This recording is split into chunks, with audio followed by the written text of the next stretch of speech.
Hello बच्चों, स्वागत है आपका अपने यूट्यूब चैनल स्टडी अनवर में। बच्चों, आज हम पढ़ेंगे क्लास 8 का साइंस का अध्याय है दूसरा, सूक्ष्म जीव मित्र एवं शत्रु। सूक्ष्म जीव मित्र एवं शत्रु। बच्चों, आपने देखा आसपास में जीव देखे होंगे, जैसे ऊंट, गाय, भैंस, बकरी, बरगद, नीम। ये सभी जीव जिन्हें हम अपनी आंखों से आसानी से देख सकते हैं। कुछ जीव छोटे होते हैं, जैसे मक्खी, मच्छर, चींटी। लेकिन आज हम यहाँ पर पढ़ेंगे सूक्ष्म जीव जिन्हें हम अपनी आंखों से नहीं देख सकते। तो अब आप कहोगे किससे देख सकते हैं? तो एक सूक्ष्मदर्शी यंत्र होता है जिन्हें इस जीव को उस स्लाइड के ऊपर रखकर आसानी से देख सकते हैं। तो आज हम पढ़ेंगे सूक्ष्म जीव है जो हमारे मित्र भी है और शत्रु भी है। ऐसे जीव जिन्हें हम नंगी आंखों से नहीं देख सकते, जिन्हें यंत्र से देखा जा सकता है। किससे देखा जा सकता है? यंत्र से देखा जा सकता है। सूक्ष्म जीव कहलाता है। क्या कहलाता है? सूक्ष्म जीव कहलाता है। आगे दे रखा है, सूक्ष्म जीवों को 4 मुख्य वर्गों में बांटा गया। कितने वर्गों में बांटा गया? 4 वर्गों में बांटा गया। पहला आपके दे रखा है जीवाणु, दूसरा आपके दे रखा है कवक, तीसरा है प्रोटोजोआ और चौथा है शैवाल। ये 4 प्रकार में बांटा गया है सूक्ष्म जीव को। विषाणु, वायरस भी सूक्ष्म होते हैं। विषाणु होते हैं जिनको वायरस कहते हैं। जैसे हमारे भारत के अंदर फैला था कोरोना, वो वायरस था, भी सूक्ष्म होते हैं। वो भी हमें दिखाई नहीं दे रहा था, परंतु वे अन्य सूक्ष्म जीव से भिन्न होते हैं। ये सूक्ष्म जीव होते हैं जैसे जीवाणु, कवक, प्रोटोजोआ, शैवाल, इनसे थोड़ा ये अलग होता है, क्योंकि वे केवल परपोषी में ही गुणन करते हैं। परपोषी में ही क्या करते हैं? गुणन करते हैं, मतलब अपना जीवन चलाते हैं। और शरीर से बाहर एक निर्जीव प्राणी होते हैं, और ये शरीर से बाहर होते हैं तो ये निर्जीव होते हैं, इसका कोई प्रभाव नहीं पड़ता है। अर्थात शरीर से बाहर निष्क्रिय होते हैं, मतलब ये चलते फिरते नहीं, इनका कोई काम नहीं होता है। और शरीर में प्रवेश करते ये सक्रिय हो जाते हैं। क्या हो जाते हैं? सक्रिय हो जाते हैं। कुछ विषाणु जनित रोग जैसे जुकाम, इन्फ्लुएंजा, एड्स एवं खांसी आदि, ये कुछ विषाणु जनित रोग हैं।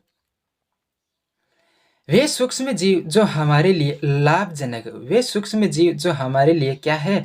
लाभजनक है, और जिनका उपयोग विभिन्न कार्यों में किया जाता है। मित्रवत सूक्ष्म जीव कहलाता है, क्योंकि हमारे इस अध्याय का नाम ही क्या दे रखा था?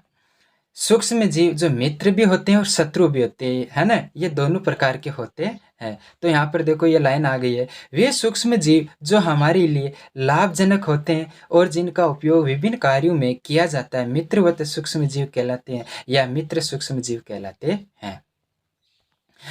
वे हमारे दही, देखो किस किस में होते हैं? वे हमारे दही, ब्रेड और केक बनाने में किया जाता है, तथा प्राचीन काल से ही सूक्ष्म जीव का उपयोग एल्कोहल बनाने में भी किया जाता है। प्राचीन काल से एल्कोहल बनाने में भी सूक्ष्म जीव का उपयोग किया जाता है।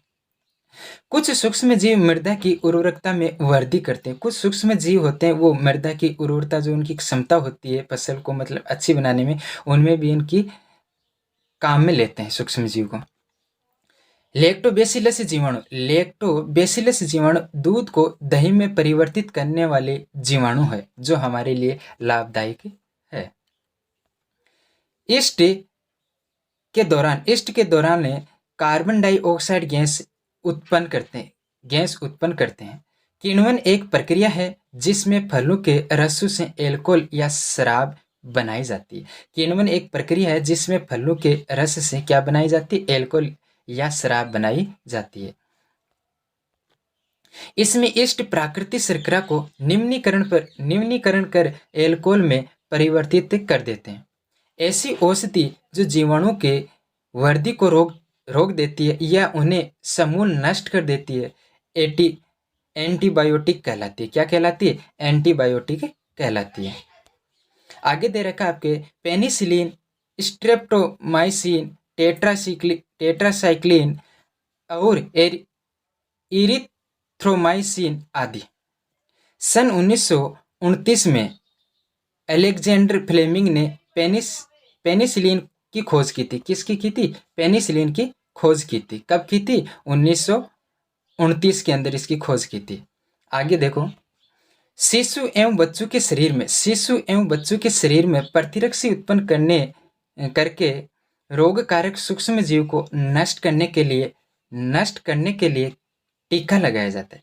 हैजा से आदि बीमारियों को टीके द्वारा रोका जा सकता है। किसके द्वारा रोका जा सकता है? टीके के द्वारा रोका जा सकता है। सूक्ष्म जीवों द्वारा फैलने वाले रोग जो एक संक्रमित व्यक्ति में वायु, जल, भोजन या कायिक संपर्क द्वारा फैलते हैं। ये सूक्ष्म जीव होते हैं जो रोग जो एक संक्रमित व्यक्ति से दूसरे व्यक्ति में ये फैलता है। संचारणीय रोग कहलाते हैं। क्या कहलाते हैं? संचारणीय रोग कहलाते हैं, क्योंकि एक व्यक्ति से दूसरे व्यक्ति में फैलता रहता है, जैसे हैजा, खांसी आदि। पर्यावरण में मौजूद बड़ी मात्रा में सड़े पेड़ पौधे, मरे हुए जीव जो प्रदूषण फैलाते हैं। क्या फैलाते हैं? प्रदूषण फैलाते हैं और कई रोगों के कारण है। सूक्ष्म जीव मृत जैविक अपशिष्टों का अपघटन करके उन्हें सरल पदार्थों में परिवर्तित कर देते हैं। यह पदार्थ पुनः अन्य पौधों एवं जंतुओं दुर्गंध युक्त पदार्थ सूक्ष्म जीवों द्वारा उपयोग किए जाते हैं। वायुमंडल में 78% क्या पाई जाती है? नाइट्रोजन पाई जाती है। संचरणीय रोग का मुख्य कारक घरेलू मक्खी है, जो एक स्थान से बैठकर दूसरे स्थान पर वो बैठ जाती है, तो उसके पंखों से, पैरों से वो रोग फैलता रहता है। मलेरिया रोग का वह का मादा एनाफिलीज मच्छर है। मलेरिया रोग किसके कारण फैलता है? मादा एनाफिलीज मच्छर के काटने से फैलता है।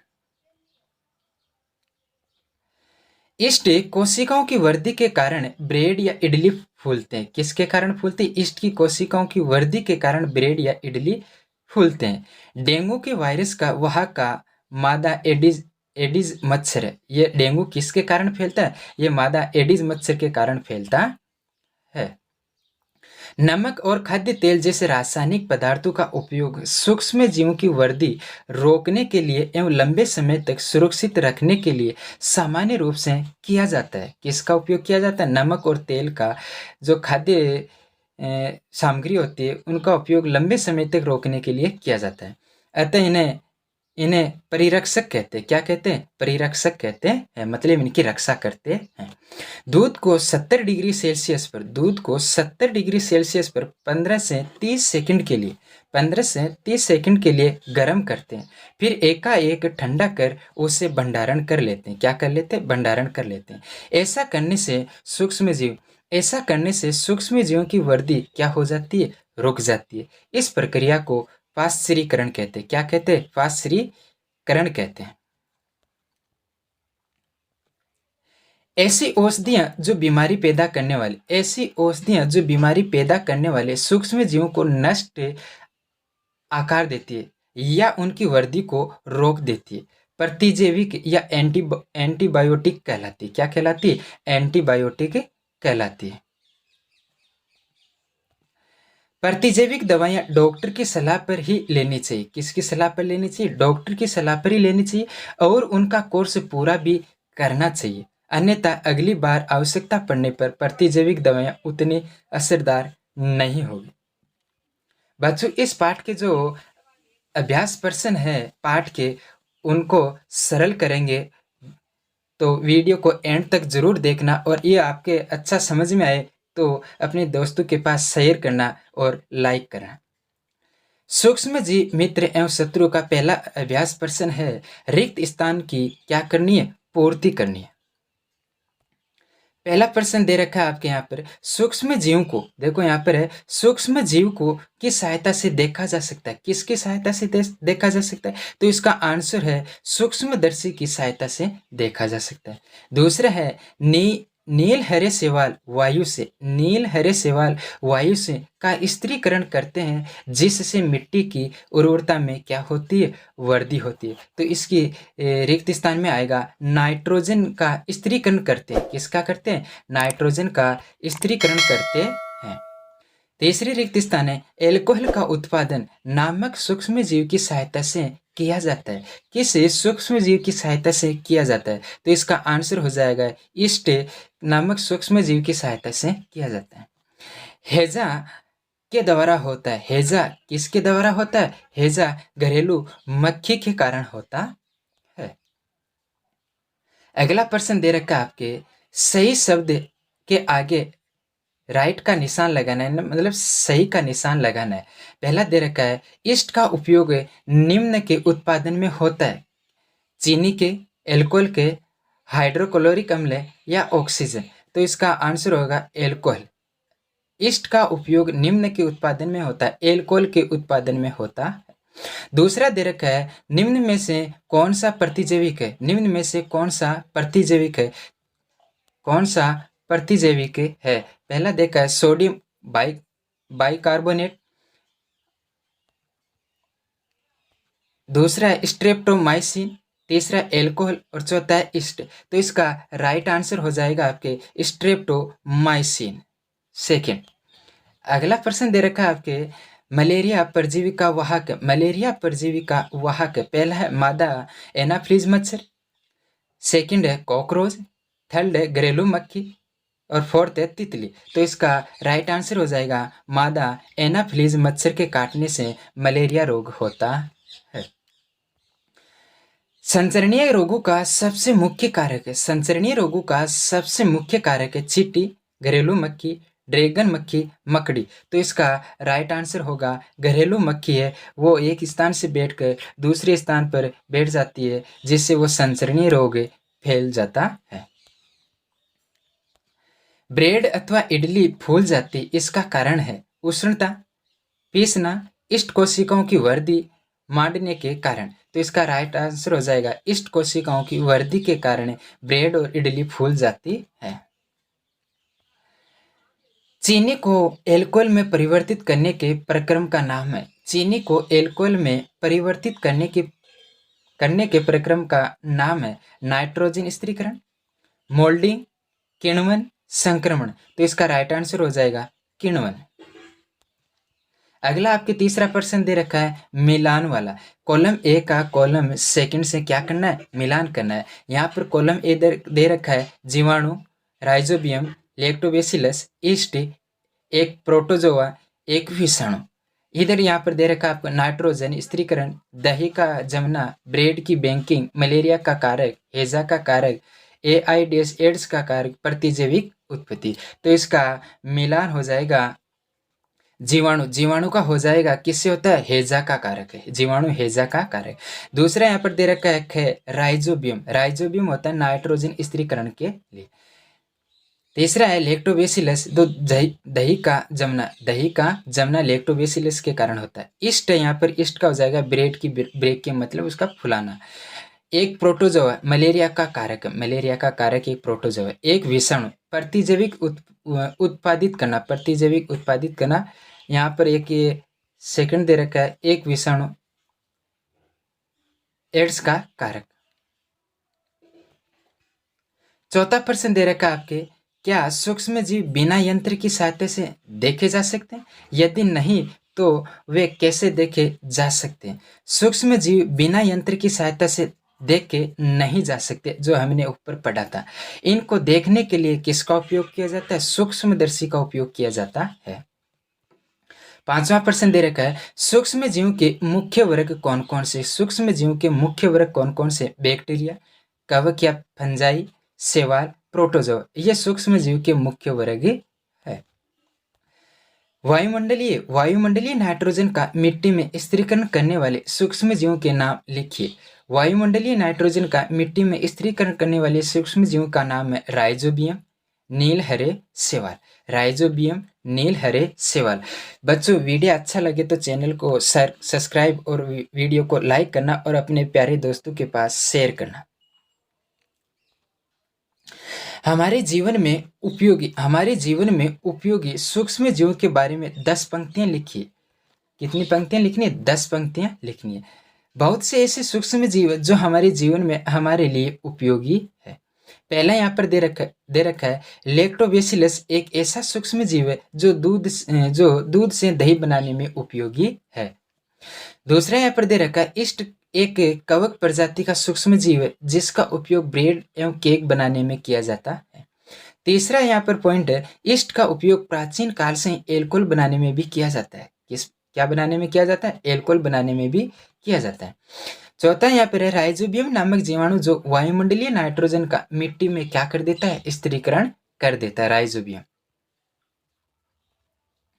पांचवा है, कार्बनिक अपशिष्ट जैसे सब्जियों के छिलके, मृत जंतुओं के अवशेष, विष्ट आदि का अपघटन जीवाणु के द्वारा किया जाता है। किसके द्वारा किया जाता है? जीवाणु के द्वारा इनका अपघटन किया जाता है।